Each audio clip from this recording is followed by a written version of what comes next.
Hello, everyone, and welcome to our talk looking at simple food preference assessments for companion dogs. Now, the reason that we were interested in this question is that food is a very commonly used reinforcer for dogs, although a variety of putative reinforcers exist, such as toys, treats, petting, praise, etc. However, previous studies have suggested that for the majority of dogs tested, food was a more effective reinforcer than petting and praise. And other studies have also shown that food is just very commonly used by the average dog owner.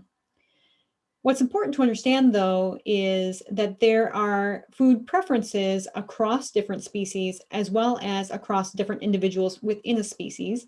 And those preferences are influenced both by the genetics and the learning history of the individual. And these are important to understand because even though we know food is typically an effective reinforcer for dogs, food preferences come into play in that previous studies have shown that high preferred items tend to function as more effective reinforcers than lower preferred items, although lower preferred items can still effectively function as reinforcers. Now, in order to identify an individual's food preferences, what we use is called a preference assessment. And these have been validated across a variety of species, including exotic species shown here, as well as domestic species such as the domestic cat and the companion dog. Now, when looking at the preference assessments which exist, they typically have 4 general steps. These include setting down 2 foods, allowing the dog to choose between those 2 foods, picking up the unchosen food, and then resetting the next session. However, when we tested to see whether these steps would be feasible for the average dog owner, we ran into some issues. The first issue was in allowing the dog to choose. Studies show that dogs need to both smell and taste items in order to discriminate, which is necessary for choice. However, when testing this with my own dog, what I found is that instead of smelling and tasting things to discriminate, my dog just went over, consumed one item, and then attempted to consume the second item. So there was very little discrimination going on in the absence of training. Second, picking up an unchosen food item may be dangerous for owners of dogs who guard things. And then finally, the resetting could be difficult in that putting the dog back into a starting position and holding that may be challenging if the dog is not trained to do so or there's no secondary person to assist. And so overall, what we found is that these preference assessments, although valuable, may be challenging to the average dog owner, which certainly reduces the usefulness of these protocols. And so what we did was we built a new protocol based on the previous protocols that we thought would be more feasible for dog owners.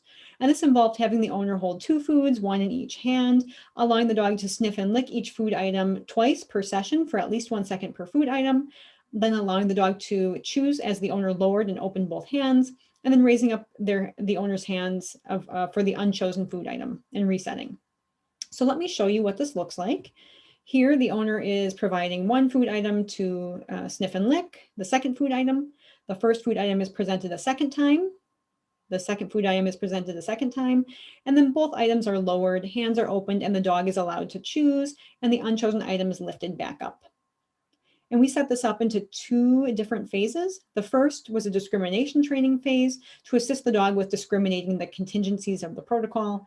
And then the second phase was just the sheer comparison phase, where each item was paired against every other item. For our study, the enrollment was virtual because this was during COVID, and we enrolled 11 owners and 15 dogs, of whom 9 owners and 11 dogs finished. For the protocol best practice, we asked owners to try to ensure that their dog was hungry and engage in only 1 to 2 sessions maximum. We asked the owners to not help the dog choose and avoid putting scented lotions or soaps on their hands and to wipe down their hands pretty often to aid in discrimination. And we also asked owners if the dog didn't choose a treat after 10 seconds to just remove all the treats. So these are the preference assessment results for one of our dogs. You can see here are the 2 phases, the discrimination training and the actual paired stimulus preference assessment. And to help you read this graph, what we've done is we have made the owner high preferred item a white square. This is what the owner thought would be a high preferred item. We have what the owner thought would be a low preferred item in a white circle, and then anything the owner thought would be mid preferred is black. And so for Olive here, what we see is that the selected items were typically in the black range. So what the owner thought would be mid preferred was actually the higher preferred.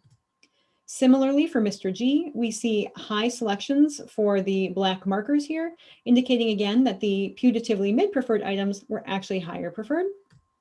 And then finally for pita chip, the owner thought that cheese would be high preferred and kibble would be low preferred, when in actuality, kibble was high preferred and cheese was low preferred.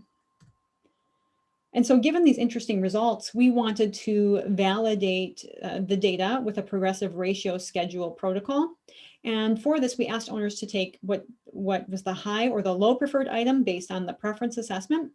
And the owners then prompted their dogs to engage in a specific response, which was touching their hand. So the owners put out their hand, the dog would touch their nose to the owner's hand. That was the appropriate response.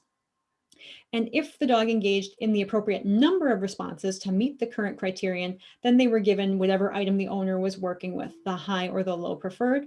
And each time the dog met criterion, the responses needed for the next criterion were raised by 1. And if the dog did not engage in any responses after 10 seconds, then that trial was considered a failure. And the last successful criterion was marked down as the break point. And so overall, the number of responses necessary to get access to that food item was increased over time. And we would expect that high preferred items should result in higher breakpoints, so higher numbers of responses than the low preferred items. So let me show you what this looks like here. The dog is asked for 1 nose touch, they get the hot dog. Next, they'll be asked for 2 nose touches. And then we skip a whole bunch of sessions in between or trials in between. The dog is now asked for 14 nose touches. And what you will see is that he very quickly stops responding here. So 14 was a failure and 13 is considered this dog's breakpoint for hot dogs. So for the progressive ratio results for Olive, we saw higher breakpoints for neutral, which was the high preferred item, as compared to marshmallow, which was the low preferred. And similarly for Mr. G, cheese was the high preferred, kibble was the low preferred. And again, we see higher breakpoints for the cheese versus the kibble, which do validate then his preference assessment results. And so what we can conclude is that we believe the protocol can indeed identify dogs' relative food preferences.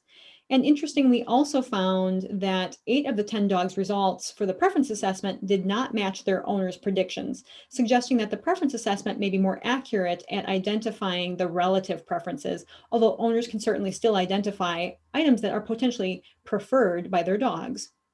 We also found very high fidelity for engaging in the protocol across owners. And when asking the owners about the social validity, we found very high social validity across all owners who finished the study. So we would like to thank our funder, Fear Free, and we encourage you to ask questions after the session, or please feel free to reach out to us via email. Thank you so much.